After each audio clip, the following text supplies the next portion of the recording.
الحمد لله رب العالمين والصلاة والسلام على أشرف الأنبياء وسيد المرسلين الذي كان نبيا وآدم بين الماء والطين وعلى آله الطيبين وأصحابه الراشدين أما بعد فأعوذ بالله من الشيطان الرجيم بسم الله الرحمن الرحيم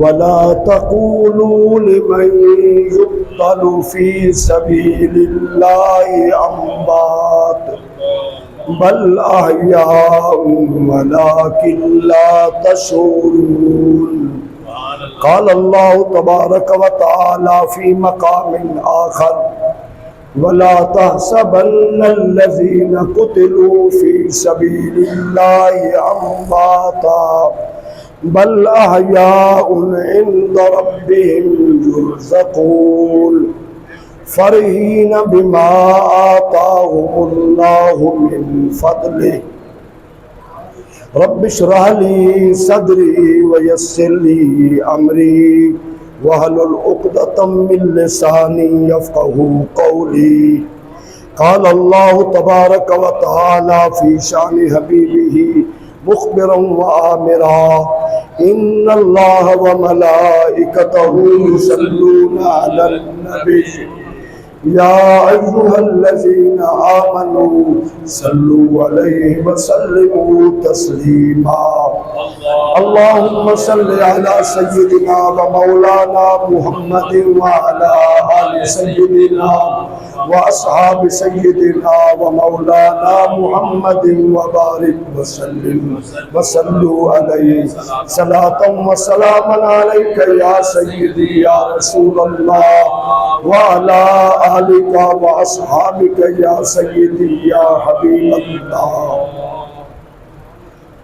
اللہ رب العزت کی حمد و ثنا حضور نبی رحمت شفیع امت جان کائنات خاتم النبیین صلی اللہ تعالی علیہ وسلم کی ذات اقدس پر درود و سلام عرض کرنے کے بعد دعائے اللہ رب العالمین امت کے تمام شہداء کے درجات کو بلند فرمائے، اللہ ہم سب کو بھی شہادت کی موت نصیب فرمائے۔ جس طرح دنیا کی زندگی ہماری برابر نہیں ہے، مسلمانوں کی زندگی ہو، کفار و مشرکین کی زندگی ہو، مسلمان اور منافق کی زندگی ہو، کھانا پینا پہننا اوڑھنا بچھونا گھر معاملات یہ برابر نہیں ہے، تو ہماری موت بھی برابر نہیں ہے۔ شہادت کی موت اعزازی موت ہے۔ انبیاء رسولان عظام کے بعد دنیا سے جاتے ہوئے شہادت کی موت نصیب ہو جائے مسلمان کے لیے سب سے بڑا اعزاز ہے۔ اور یہ بھی یاد رکھنا کہ ہر نبی کی امت میں یہ شہادت کی موت تھی، لیکن تھوڑی۔ سب سے زیادہ شہادت کی جو موت ہے اللہ نے حضور کے خاندان میں اور حضور کی امت میں رکھی، اس لیے کہ کنتم خیر امہ، تم بہترین امت ہو۔ بہترین امت جس نبی کی امت کو قرار دیا ہے، تو شہادت یہ اعزازی موت تھی۔ اللہ کریم نے سب سے زیادہ یہ شہادت کی موت بھی حضور کے خاندان اور حضور کی امت میں رکھی ہے۔ توجہ کے ساتھ اور پھر دوسرے انبیاء کرام کہ جانے کے چند سال کے بعد امتیں گمراہ ہو گئی. عادت کی جو اعزازی موت ہے یہ بھی قیامت تک چلتی رہے گی. تو اب ذرا قرآن میں اللہ نے کیا فرمایا؟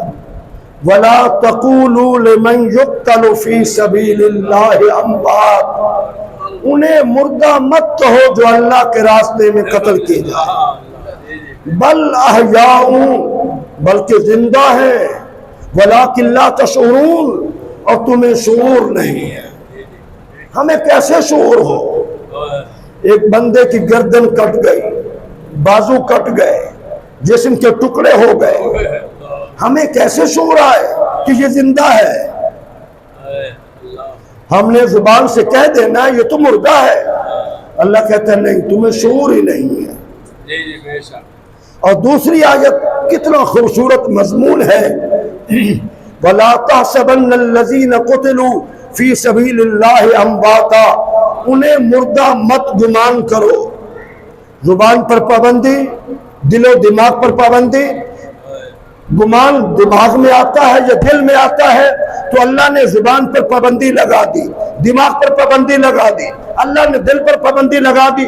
سوچنا ہی نہیں ہے کہ شہید مردہ ہے.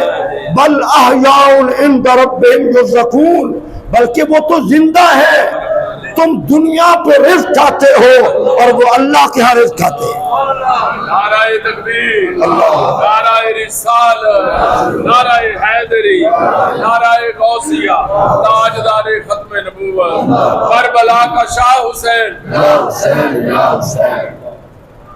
تمہیں کیا پتا؟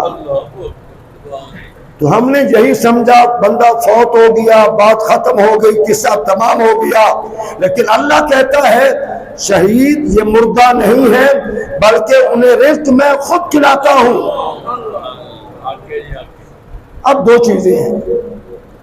ایک یہ ہے عقائد کے اعتبار سے اہل سنت کا جو موقف ہے، انبیاء زندہ ہیں، رسول زندہ ہے، شہداء زندہ ہے، صالحین زندہ ہے، مومنین زندہ ہے. جبکہ دوسرے مسلک کے نزدیک معاذ اللہ انبیاء بھی مر گئے، رسول بھی مر گئے، شہید بھی مر گئے، اور تمام لوگ مر گئے، اب ان کی کوئی زندگی نہیں ہے. ہمارا نظریہ یہ ہے کہ بے شک دنیا فانی سے اللہ کا قانون پورا ہو گیا ہے، لیکن قبر میں پہنچنے کے بعد وہ زندہ ہے. ان کو علم ہے کہ میرے عزیز و اقارب کیا کر رہے ہیں، میری قبر پر کون آ رہا ہے، کون فاتحہ پڑھ رہا ہے، کون دعا مانگ رہا ہے، یہ مرنے والوں کو علم ہے. ٹھیک ہے نا؟ اب اسی کو سمجھیے. سب سے پہلے شہید پر جو انعامات ہیں، انبیاء کے بعد رسولان اعظام کے بعد سب سے زیادہ اعزاز، سب سے زیادہ انعامات شہداء کے لیے ہے. حضور نے فرمایا جب پہلا قطرہ خون کا گرتا ہے اس کے اللہ سارے گناہ معاف کر دیتا ہے. قرض معاف نہیں ہوتا، زندگی میں ادا کرو. قرض کو ترجیح دیا کرو. آپ اکثر سنتے ہیں دیگیں فرض نہیں ہے، واجب نہیں ہے، سنت نہیں ہے، مستحب ہے. قرض ادا کیا کرو. نہیں ادا کر سکتے معافی مانگو، اپنی آخرت بہتر کر کے جاؤ. یہ یاد رکھنا. حضور نے فرمایا قرض کے سوا سارے گناہ معاف ہو جاتے ہیں. اور ادھر شہید ہوتا ہے، اپنا ٹھکانہ جنت میں فوراً دیکھ لیتا ہے کہ جنت میں میرا کون سا محل ہے.